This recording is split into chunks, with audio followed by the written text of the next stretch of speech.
No one's going to have your passion. No one's going to have your story. Who's going to sell it the way you would sell it? Because it's all about you. That's why people are attracted to your business. And if you're not doing it and just hiding behind emails, I don't think that's the answer. Welcome to the Marketing Boost Solutions Podcast. Join host Marco Torres, co-founder of MarketingBoost.com, along with expert guests as they deliver incredible, proven solutions to your marketing challenges in each power-packed episode. Capt and Marco has guided thousands of entrepreneurs, growing their sales and marketing through the use of value-add incentives. His Facebook groups are home to more than 84,000 entrepreneurs who are raking in sales with his advice. Get ready to be blown away with game-changing lessons for your business. Welcome to another episode of the Marketing Boost Solutions Podcast. I'm excited to bring you a conversation today about sales. Of course, everything is wrapped around sales. So today we're speaking with Harry Spaight. Our guest today is a renowned sales consultant, author of Selling with Dignity, and keynote speaker who is dedicated to revolutionizing the way sales are done. Unlike many sales experts who prioritize pushy tactics and aggressive strategies, Harry takes a unique approach that emphasizes building genuine relationships with your customers and clients and prioritizing their needs above all else. Harry's also the host of the Sales Made Easy podcast on Apple and all your favorite channels. Harry, say hello. Welcome to the show. Hello. Thanks for having me on your awesome show. I love the energy. Thank you. Yeah, this subject is dear to my heart. I have been in sales since a very young man. Just to give you an insight on me as we go back and forth in our conversation today, my dad, when I grew up, he wasn't one to hand out any kind of weekly allowances and what have you. And I wanted a Schwinn bike way back when. If you're, I don't even know if they still make those anymore. They do, but they're from China. Okay. And my dad said to me, well, you can wait for Christmas or maybe your birthday. If you're lucky, Santa might bring one, or you can go make some money and buy one. And so he suggested I get a paper route, and I started a paper route at age 9. By age 12, I'd knocked on enough doors to sell more subscriptions than anybody else had ever had. I was featured on the front page of the newspaper, building the biggest route they'd ever seen. And so I learned to sell, and back then we had to do it all. We had to knock on doors. We had to sell subscriptions. We had to go back to do the collections. We had to deliver the papers every day. It was a real business. I even had to learn to do spreadsheets back then on big, huge green sheets that we had back then to fill in all the blanks and keep track of who still owed me what. And all of that, my dad taught me the basics of sales, including handing me books back then on Zig Ziglar, how to win, Wow. Sales. I mean, I'm 9, 10, 11 years old, and I'm reading how to successfully knock on doors and sell subscriptions. I love it. Changed my life. I've been a salesman ever since. So Harry, so tell good. us, how did you get, when were you introduced to sales, and what led you now to write a book, and give us a little bit of your background there? All right. So officially I got into sales for money when I was in my mid-30s. I had left the mission field. My wife and I were living in the Dominican Republic, serving people. And she mentioned something about having kids. And so it was time to leave that and start something different. And I had a lot of the communication skills from doing the mission work. So I brought that over to sales. I read this awesome book that kind of indicated what sales would be like for me, which was called, maybe you read it. It was The Greatest Salesman in the World by Og Mandino. Yeah. So that's I think there's like about 4 million copies in print, so pretty famous. But what I loved about that was the whole idea of these ancient scrolls: greeting each day with love in your heart, persisting until you succeed. I said, wow, I can do this. Sales is like this. Then I was plunked right into a sales bullpen when I finally got hired by somebody to sell. And I learned what a sales bullpen was. I learned about sales being a numbers game. I learned about a little bit about micromanagement, pounding phones, and it was a whole lot different than the greatest salesman in the world So yeah, that was the fun start of my career.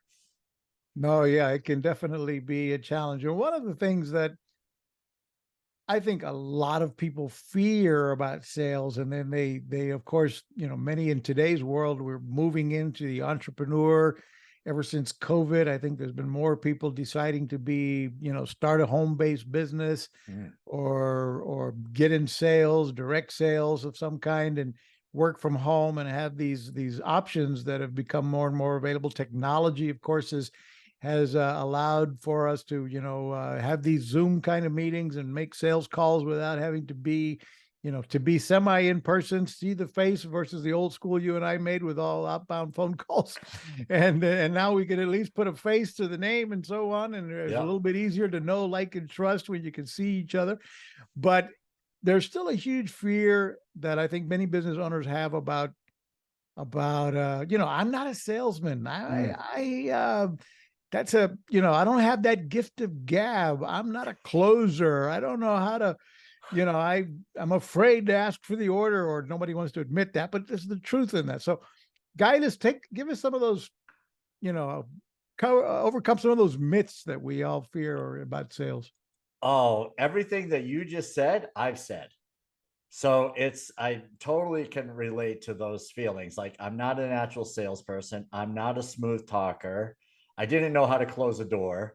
I mean, the first person that bought from me in with technology, I worked for a copier company, and it's a hyper competitive industry, but I was selling a product that was very consultative. It started in the around $20,000, went up to around $100,000, and not everyone was buying those. So it was truly consultative. And I remember my first sale, the buyer asked me, said, "Harry, how do we get this thing?"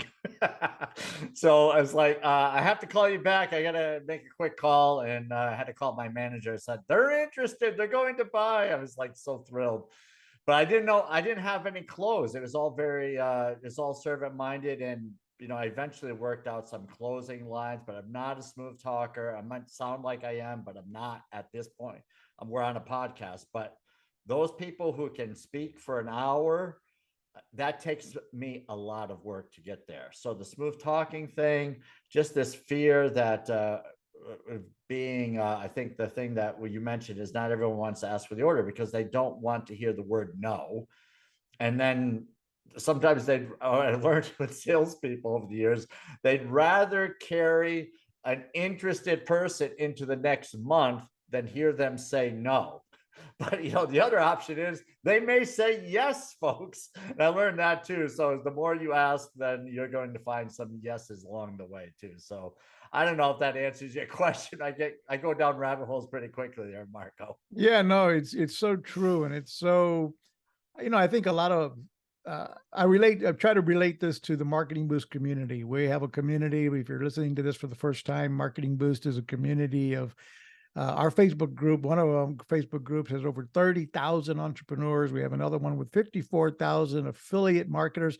And essentially, in today's world, we're all in sales, right? Like it or not, whether you're a chiropractor, candlestick maker, doctor, lawyer, you are a salesman, whether you like it or not. You need to be generating sales, or else your business will stagnate and slowly die, if not quickly die. Mm. So how do either you are going to need to be your salesman, or you're always going to have to be a salesman. That's the thing I want to see how you help us overcome that, because Yeah. I think a lot of us have this fear. Well, I'm not the salesman. I don't have it in me. I hire a salesperson or what have you. And, they don't realize, right? Even if you're a doctor, you're still selling yourself. You still got to be selling your people have to know, like, and trust you. It's pretty obvious here, right? But, you wrote the book, How Selling with Dignity. And who is the book for? I mean, I've gone through some looking at the chapters and what have you. Who's the book for, in your opinion? And what does it mean to be selling with dignity? Yeah, there's you make such great points in this, but really the book is for the small business owner that's never really sold that doesn't feel like they're cut out for sales, that feels like sales is a high pressure game. They have to have an alter ego to succeed. And I just want to dispel that myth that that people, when they say that they're not a natural salesperson, I quickly remind them that their first sale is when they came out of the womb and asked for to be held, right? I want my mama. And we learned through body language. At that point, it was crying, but eventually it just keeps progressing. We learned as toddlers how to work the room, so to speak. We knew when we could ask for things. We didn't let no discourage us. And so we just kept growing. And then we learned, about negotiation. We would say things like, I'll clean my room if I could do this. In your case, Dad, give me some money. He says, well, we're going to do the paper route. And you're learning about sales more officially, but a lot of us were doing it kind of naturally without necessarily thinking that we were selling. But like you said, we're all selling. We're selling our ideas. We're selling our beliefs. We're selling persuasion. When our partner might say, what do you want to see tonight? What movie? Or where do you want to eat dinner? We're overcoming objections by saying, well, I don't really feel like Italian. Let's do Chinese or whatever, right? So these are all simple ways of selling, and we do it throughout our entire lives. So I just want to bring that natural approach to conversations and discussions and saying that sales is really not as complex as we think it is. And we can make it complex, don't get me wrong. And there are, techniques and things that we should be learning about human psychology. But yeah, a lot of us who say we're not natural, we might surprise ourselves that we're more natural than we think. What's your thought on all of that, Marco? No, I agree. And it is a learned skill. I mean, none of this comes a lot of it comes naturally, as you point out. We learn from a little early on to be influencers because we're influencing mom, dad, brother, sister, to try to do things our way. And whether that be getting in a fight to influence, whether that's punching your brother or, pulling your sister's hair, it's part of the learning process of influencing. That's strong closing. We don't recommend that. All right. But we also learn the consequences of those strategies. They don't work very well. Exactly. You don't get repeat business that way. No, you certainly don't. But anyway, so but we learned, after the dad comes in and whips everybody in the room. At least that's the way it was when I grew up. We learned the what doesn't work the hard way. And so nudging people along, how can you nudge along prospects in that sales cycle without being pushy, without pulling hair, without Yeah, exactly. Right. Without being a pest. And this is where I think a lot of people miss out, because they don't want to. The people who are probably your audience don't want to be viewed as pushy. So they'll tell someone something once and they'll think, well, that's all I need to do. They know how to find me. They know how to reach me if there's interest. And it just does not work that way, folks. We have to stay top of mind. So, soft email campaigns where we're providing excessive value, right? Incredible value in those emails, not asking for the order, but providing insight, something that's going to help people throughout their day. I mean, you can share information about anything. And my view is, if it's out there, if people can Google it and find an answer, then that resource should be you for your clients and your prospects, because it will be somebody. So you can continue to provide value. You can go on social media. You can comment on someone's post. You can say things like, it's been a while since we had a conversation. I'd like to see how we could provide value for you. Let's reconnect. And it's a soft approach. It's not saying, hey, let's talk about my product and service again.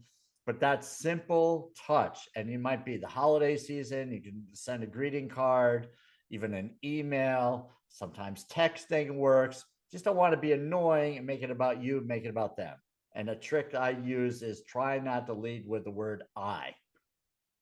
And if you know, it's not easy, right? Even when you say, I've been thinking about you, try to turn that around saying, you must be busy this time of year. And so now it's less about us, more about them. And when you do that, you really are separating yourself from the pack and your approach is much softer. What's your thought on that? What's your take on that, Marco? I love that. And, you know, one of the things that I think any small entrepreneur must have, it's a perfect segue to our sponsor, Automation Booster. Let's take a break to hear from Automation Booster, and we'll be right back.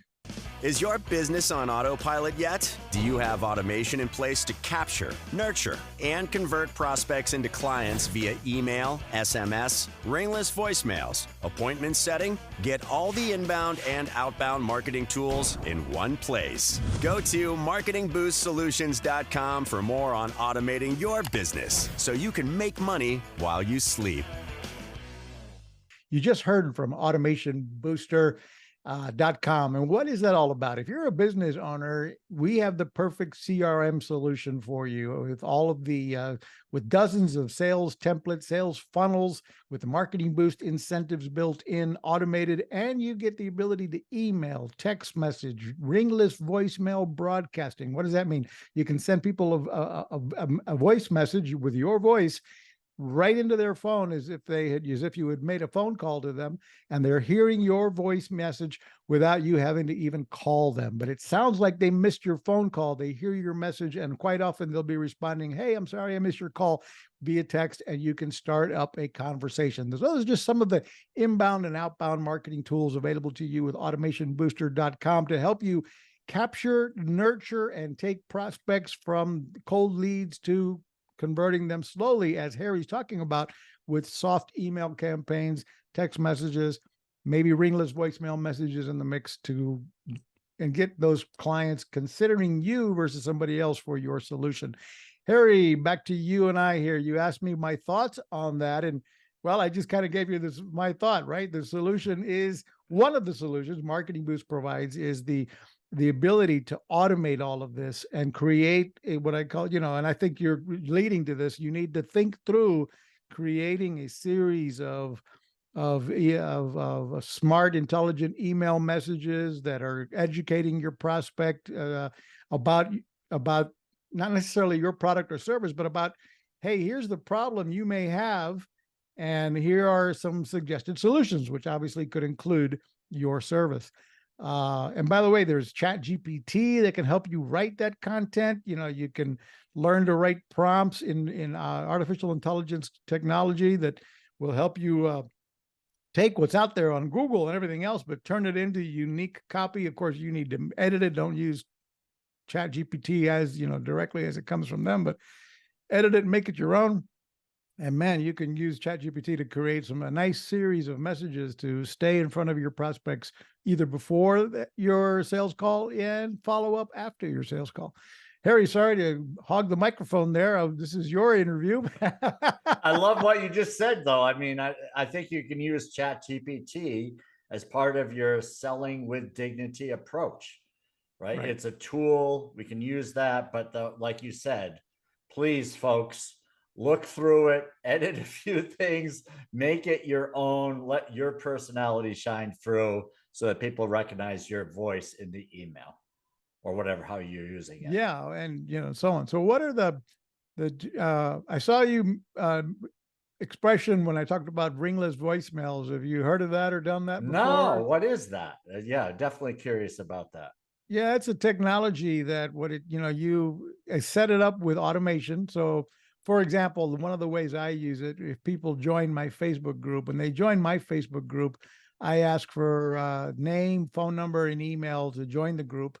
And I promise them that, there's going to be a bonus for providing your phone number so you can receive one of our incentives and test it for yourself. And so we get about 60-70% of the people who join our Facebook group give me a valid email and a valid phone number to join the group. And so immediately when they join, the first thing they're going to get is a voicemail. Well, they're going to get a message from Facebook. They're going to get a Ringless voicemail from me with my voice automated, so that it's going to say, hey, welcome to the Facebook community. You made a smart decision to join this Facebook group. Here, we're going to be able to do this, that, and the other. And here's one of the first steps. We recommend you do the following. And by the way, again, welcome to the group, and hope you enjoy it. Something along those lines. So nice. It's a soft message that they hear my voice, and it hits their phone without ringing the phone. It just goes straight to their voicemail. And so it'll ping the user off, depending upon your settings, but it'll ping you like, oh, you just got a voicemail, right? Or you missed a phone call. And so you'll go and hear the voicemail, and it'll appear that you missed my call. And so I'm setting the stage of, again, every business owner can do that if they're using Automation Booster, for example. So they might say, hey, thank you for your inquiry. You're interested in a quote for insurance or whatever it might be. Hey, thank you for filling out the form to inquire about insurance. I'm looking over your form that you filled out, and I'll get back to you with a quote as soon as possible. Thank you, your buddy Marco. And boom, your message went out, within seconds. So you're following up with somebody. It shows, you can program it to be within seconds or 5 minutes later, 10 minutes later. So it looks like you did look at the form. You are working on their quote, and it's all automated to make your life easy, as an example. I like it. Yeah. Automation is, super helpful in growing the business. It just takes a lot of the workload off and helps you be bigger. Yeah. Yeah. Harry, what are some of the challenges entrepreneurs and salespeople face to be successful? I think a couple of things. One we touched on is the importance of selling. Is that I think this is a common challenge, is that when I speak to entrepreneurs, they'll say things like, I'm going to outsource my sales because I'm not very good at it. And there's really no one better. No one's going to have your passion. No one's going to have your story. And if you're thinking about outsourcing that, who's going to sell it the way you would sell it? So I really encourage people to think through this and recognize the value of their story, their personality in driving sales. And even if they eventually get someone to help with the lead gen, is that they're taking the lead on the important calls to bring in the sales, because it's all about you. That's why people are attracted to your business. But another challenge, I think, too, Marco, is just the noise that's out there. And being quiet, waiting for your phone to ring or for emails to come in is certainly not the answer. And we've got to take the lead and, do things like, I'm putting video out on social media. I'm on different platforms like TikTok and YouTube. And I never thought I'd be doing this. I never thought I'd be on TikTok, but it's where people are. You got to go where the people are, in my opinion. Yes, you want them to come to you. You want to use attraction and get people to you. But you also need to be out there as well so that people can see you and hear your message. So it's work. And, if you're not doing it and just hiding behind emails, I don't think that's the answer. Yeah, you've got to find a way to get your story out, your face out there, and so forth. On that subject, you're on my podcast doing exactly that. I not only have this podcast, but if you're listening, one of the ways to do this is if you are the expert on something, if you're the authority or want to be considered the authority, one of the ways to do that is to get yourself booked and invited on other people's podcasts. It's a great way to start getting your story out, start polishing your ability to present your ideas, and which will help you polish your sales techniques and so forth. So not everybody will invite you on the show when you're just getting started, but eventually, as you polish up your story and have a good way to why they should interview you, you might start getting some interviews, and then that's part of your success story. And as well, you can also use that type of look. I was featured here, there, and everywhere, and it starts adding more authority and expert, that helping you stand out as the expert and authority. In those email messaging, you might include a link to your podcast where you were interviewed. And this is one of the, for example, ways you could use to nudge prospects along the sales cycle, which was one of my next questions.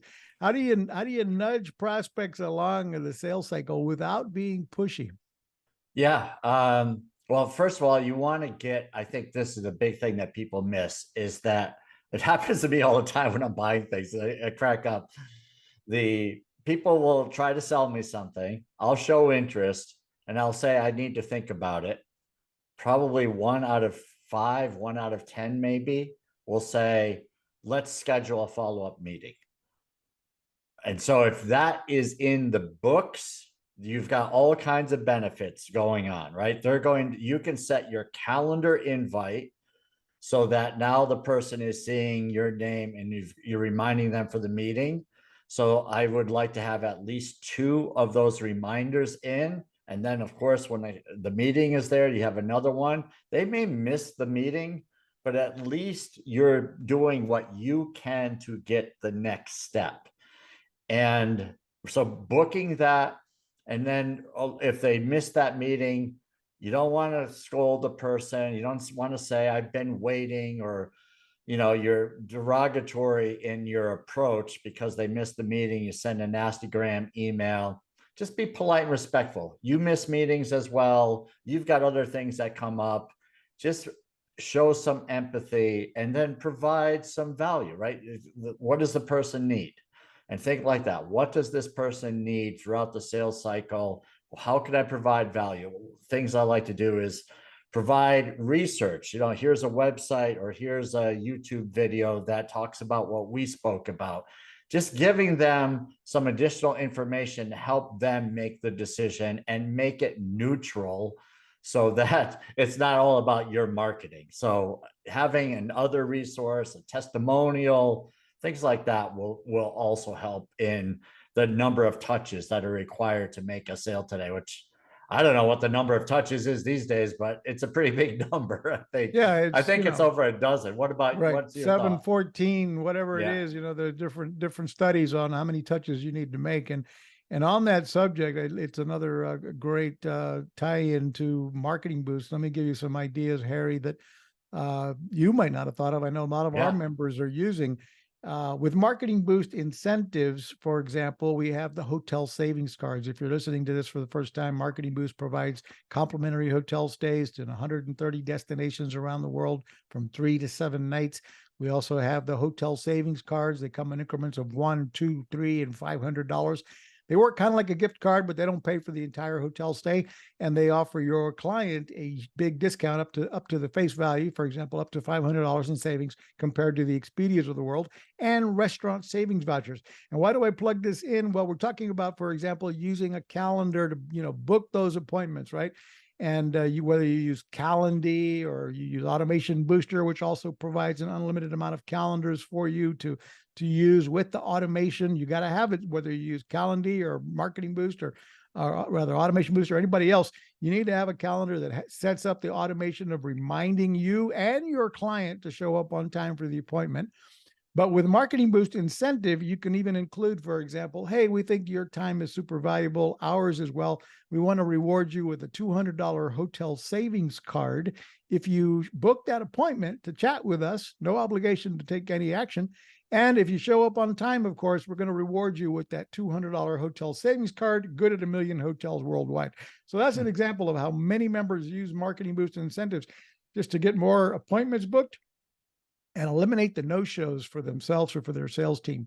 So speaking of that, let's take a minute and hear from Marketing Boost, and we'll be right back.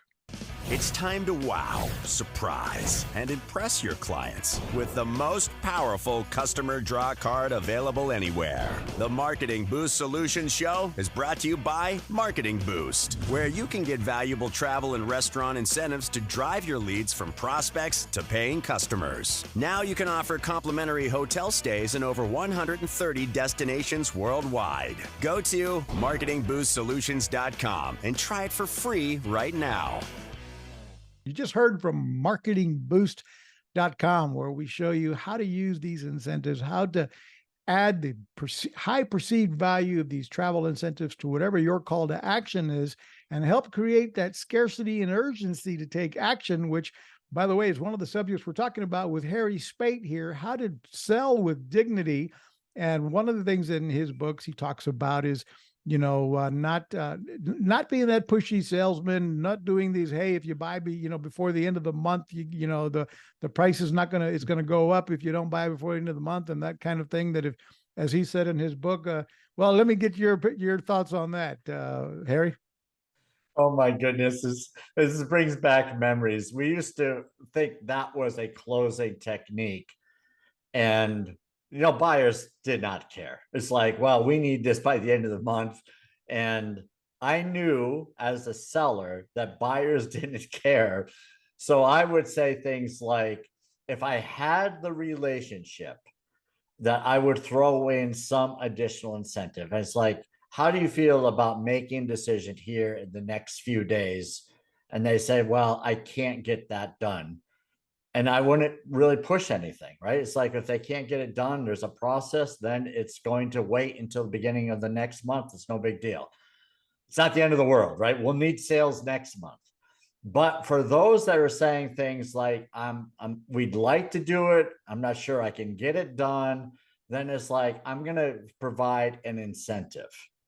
And if you could do it, great, but it's really to drive sales for this month and for this quarter. I probably won't be able to carry it through for next month.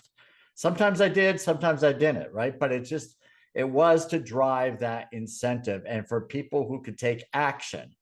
But it can be overused. And when people overuse it, it's like, yeah. And I know a guy who would use it all the time. And it's like, they don't believe you anymore. The end of the month does not matter. Your price is staying the same. They clearly know that. So you got to come up with something better. So maybe a couple of nights in a hotel is probably a better option than saying my price is going to go up when it really doesn't. Yeah, that's exactly right. So besides discounting, I think is a huge mistake. You don't want to get in the habit of discounting your price. You want to hold your price. If you don't know your numbers, in business, you've got to really know your numbers. And a 10% discount, let's say if you've got a 20% net profit at the end of the day, for example, after all your expenses, your marketing costs, your sales staff, your payroll, your overhead, your rent, your lights, your water, your taxes, if you've got 20% left over at the end of the day and you give a 10% discount, you just gave 50% of your profit away. And now you've got to, if that promo is of some kind of Black Friday promo, for example, and you knocked 50% off, well, guess what? If you don't double your sales, you got to double or triple your sales to make that small 10% discount make any difference. So at the end of the day, try to avoid discounts at all costs is my always what I coach people on. And one of the ways to avoid discounting is to create incentives, whether that be your own additional bonuses or widgets. Instead of a discount, maybe you're doing, I don't know if you agree with me, Harry, here, but instead of a discount, maybe it's like you were talking about, you got into sales selling copy machines. Is that correct? It was copy machines in the early days? Yes.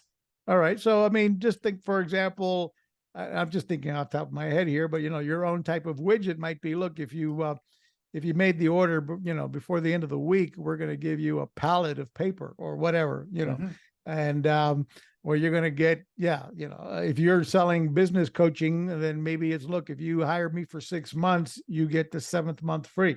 Or when as soon as you hit your 90-day, if you go ahead and get started this week, when you hit your 90-day anniversary, we're going to reward you with, boom, a complimentary hotel stay. Or maybe it's, another way to do this is networking with colleagues in similar industries. You might be working, like Harry, you sell a sales book, for example, or sales training, and I do marketing training, for example. Let's suppose you and I could be colleagues here, right? And we'd be like, okay, when you sell your sales training course, it includes a marketing boost course.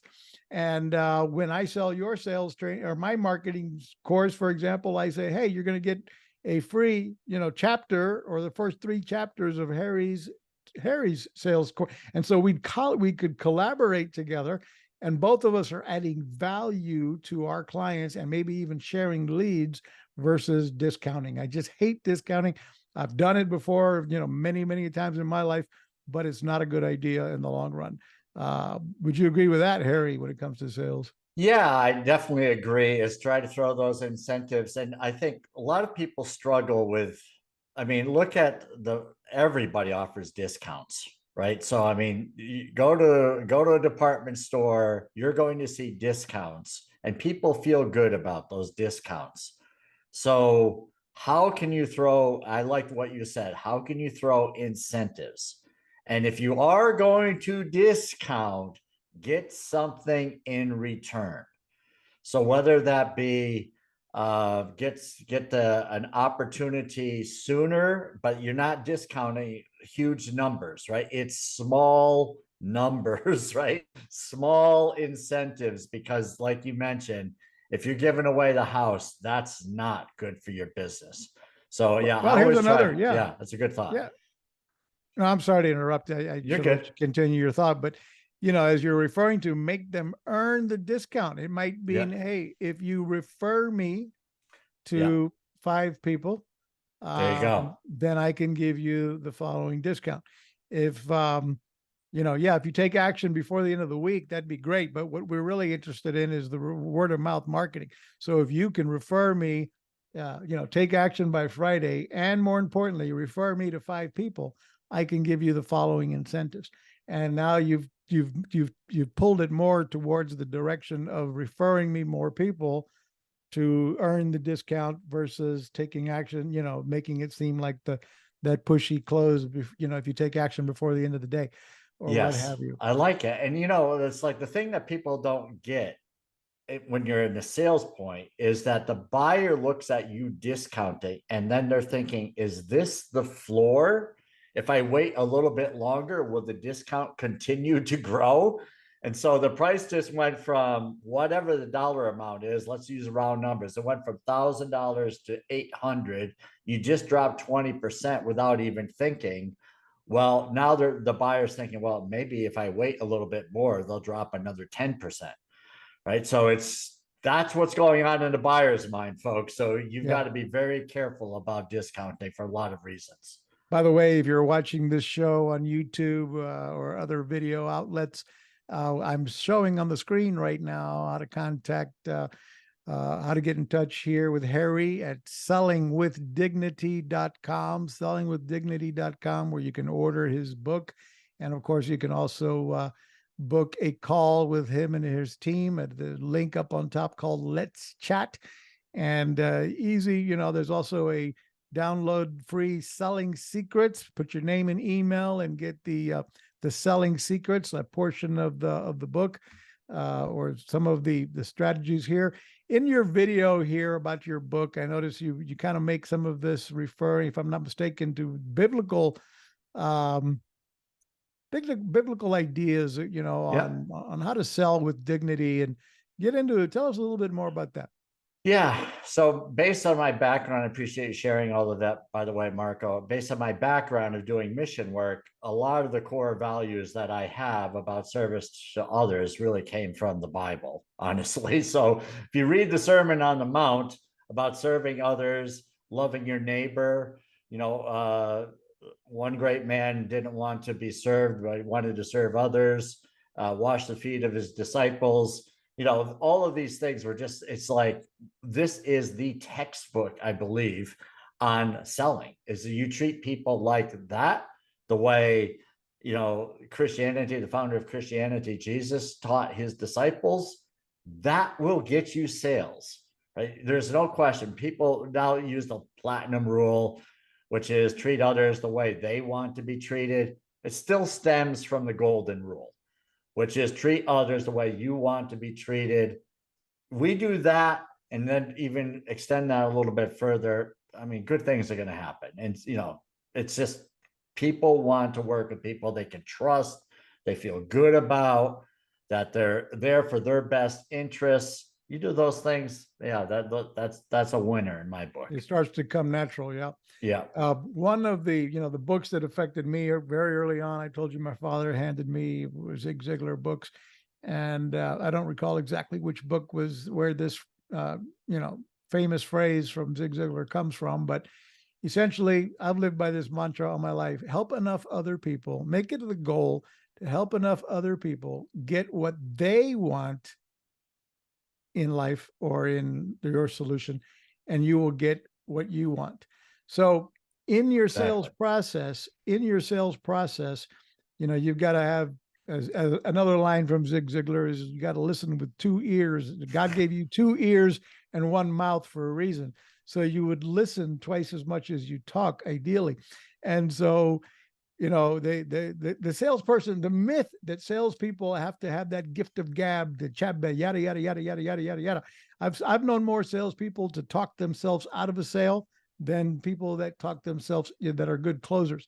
You think you're winning the sale by just keeping on rambling away. The client is ready to take action. They've actually maybe even said, so how do we go forward? And the salesman keeps going, well, but the other benefit of this product that you get, we're going to do this, you're going to get this, you're going to get that. And don't forget, you're going to get the following. And we're also going to give you the bonuses of this and that and the other. And the guy was, had the credit card out on the table already. But because you kept on rambling away with additional features and benefits, the client, you just gave them another question all of a sudden. They're like, oh, wait a minute, I hadn't thought about that. And now they ask a question about this or that. And now that raised a whole new doubt or fear. And instead of closing the sale, you gave them reasons to think about it. So that's part of that skill that you're going to learn from Harry's book about taking action at the right time, asking the right questions, listening with two ears versus, talking with one. And I love it.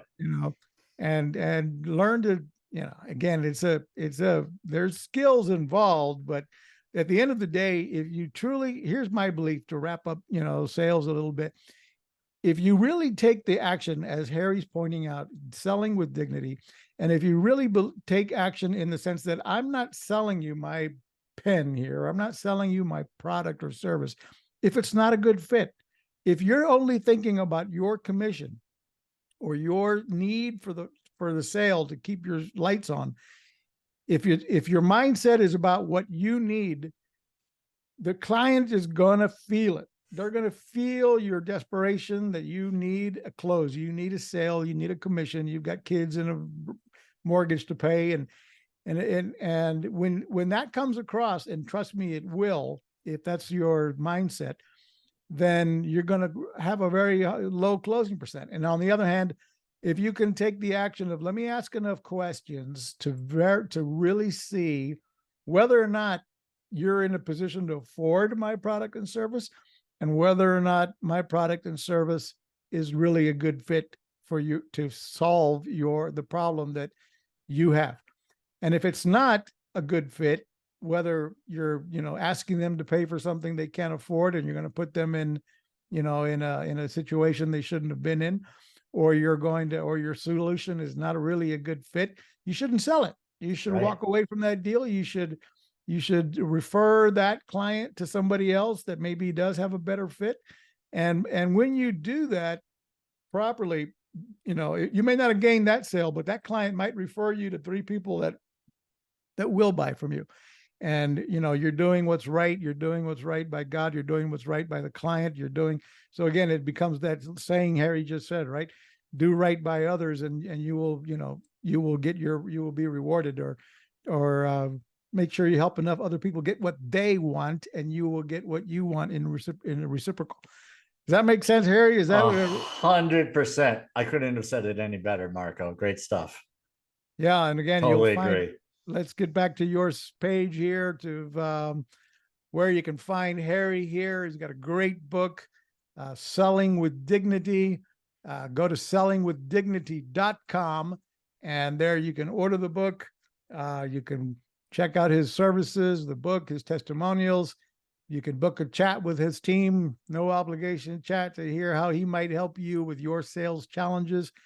And if you've liked the content, guys, before we go any further, if you like the content we've given you so far, please give us a like, comment below in the what you thought of the show here on YouTube or other podcast outlets. Give us a review, like, share, and subscribe, please. Harry, before we wrap it up, do you have any other, am I missing anything about your services here that we should tell the community? No, I mean, I'm on your side. That's really it. If you're looking to grow your sales, I'll just say is that my goal is to help you do that, to drive your business, which in turn drives a better lifestyle for you and your family and drives the economy. So I'm all about that because the world needs it. So happy to help where I can. Great, guys. Again, Harry Spaight has Selling with Dignity. The links are down below in the show notes. Take a look at that. Click like, subscribe, and share this with others. Don't forget to watch the next episode of the Marketing Boost Solutions podcast show. Thank you so much for joining us, everybody, giving us a bit of your attention. We really love you and appreciate you listening to the show. And again, like, share, and subscribe. Thank you. Thanks for listening to another episode of Marketing Boost Solutions Podcast with your hosts, Captain Marco Torres. Now it's on you. Take the next step now. Go to marketingboostsolutions.com for more on how you can wow, delight, and surprise your clients with the most amazing draw card on the planet. So stay thirsty, my friends. Stay thirsty for knowledge. See you next time.